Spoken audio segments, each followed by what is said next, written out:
I am 98 years old, and there are 5 things sitting in your kitchen right now that are quietly taking years off your life. The cruelest part is that someone handed them to you with a smile and called them healthy. My name is Clara May. My grandmother lived to 94. My mother made it to 96. 3 generations of women in my family, all past 90, none of us on a single prescription for most of our lives. None of us followed a program. None of us bought anything with a celebrity's face on it. We cooked what we grew, and we left everything else alone. But I had a neighbor named June, lived 4 houses down from me for over 40 years. Same street, same block, same Wednesday morning walks to the market. June and I were so close, her children called me Aunt Clara, but our kitchens told 2 completely different stories. June trusted the grocery store. I trusted my mother. June is gone. I am still here. I stood at June's graveside 16 years ago, and I made myself a quiet promise. If my grandmother wouldn't have known what it was, it would never come through my door again. I have kept that promise every single day since, and I believe with everything in me that it is a large part of why I am still standing here at 98, peeling my own potatoes and sleeping through the night without a single pill. I am not a doctor. I cannot tell you what works for everyone, but I am 98 and I still cook my own supper. That has to count for something. The first one is vegetable oil, the kind in the tall plastic bottle. My mother cooked with lard, with butter, with the drippings left in the pan after a good piece of meat. When I was a young woman, the food companies arrived and told us that was killing us. They said, "Throw it out. Buy this new oil. Your heart will thank you." The bottle had a picture of a green leaf on it. Looked very reassuring. My mother held up that bottle, turned it around, looked at it the way she looked at anything she didn't trust, and set it back down on the store shelf. She said, "I don't press seeds in a factory. I don't know what this is." She went home and cooked with lard until the day she died. At 96, with a clear mind and a heart her doctor said belonged to a woman 20 years younger. I stayed with her way, not because I understood the chemistry, because I trusted a woman who raised 8 children on a working farm and never once had reason to doubt her own kitchen. My neighbor June switched to that oil the first week it appeared at the market, used it for everything, cooked with nothing else for 30 years. Her joints ached in ways that confused her doctors. Her energy left her slowly, then all at once. She was gone at 78. Real butter, lard, a little olive oil when I have it. That is everything that touches my pan. Nothing from a factory pressing that I cannot picture in my mind. If you cannot imagine the original source of what you are cooking with, that is your answer right there. Now, if what I'm sharing here is reaching you, if it's landing somewhere real, kindly like this video, subscribe to Wisdom After 60 and comment that one food you would stop eating today. Don't forget to also share this video with someone you love dearly. Let's continue. The second one is that white bread in the plastic bag, the kind that stays soft for 2 weeks. My grandmother made bread. 4 things went into it: flour, water, salt, and yeast.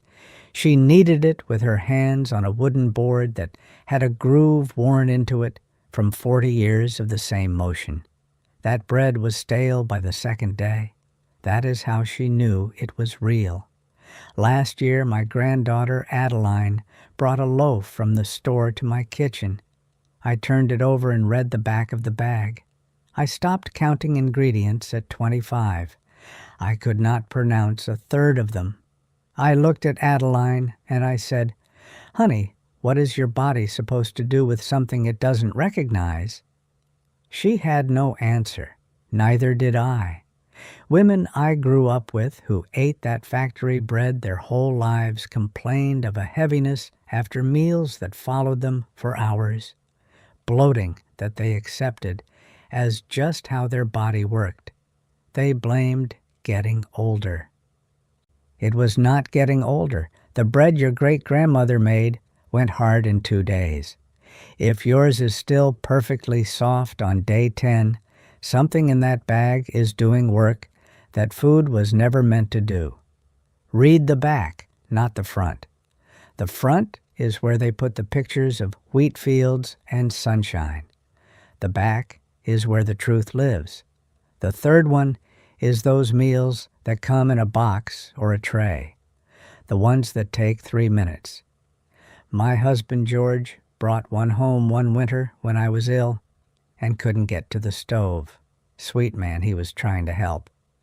He stacked 6 of those trays in the freezer and ate one every evening for a week while I recovered. By the 4th day, his face was different, puffier around the eyes. His hands were swollen at the knuckles.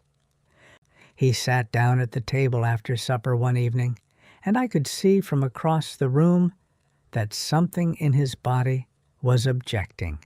He was tired in the particular way that has nothing to do with how much you slept. Heavy, waterlogged. Not himself. 1 week on those trays did that to a man who was otherwise strong and well.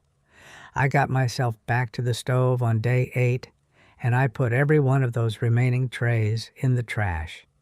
George didn't argue. He'd felt the difference from the inside. Within 4 days, his hands were back to normal. His face cleared. He woke up on the 5th morning and said, "Clara May, I don't know what you put in those eggs, but I feel like myself again." I told him it wasn't what I put in, it was what I left out. If something was made in a factory 6 months ago and travels to your table in a plastic tray, your body knows it is not supper. It knows even when you don't. The swelling is it telling you so. The 4th one is the bottled drinks. The juice with the fruit picture on the front. The sweet tea that never saw a teapot. This is the one I carry some guilt over, because I watched it happen to George for years before I understood what I was seeing. George loved his sweet drinks, every lunch, every supper, something cold and sweet in a bottle. He thought the ones that said natural fruit on the label were close enough to the real thing. I didn't push back the way I should have. I told myself it was a small thing, that I was being fussy. Year by year, his energy disappeared after meals. He'd sit in his chair after supper and be asleep before I finished at the sink. His trousers grew tight at the waist.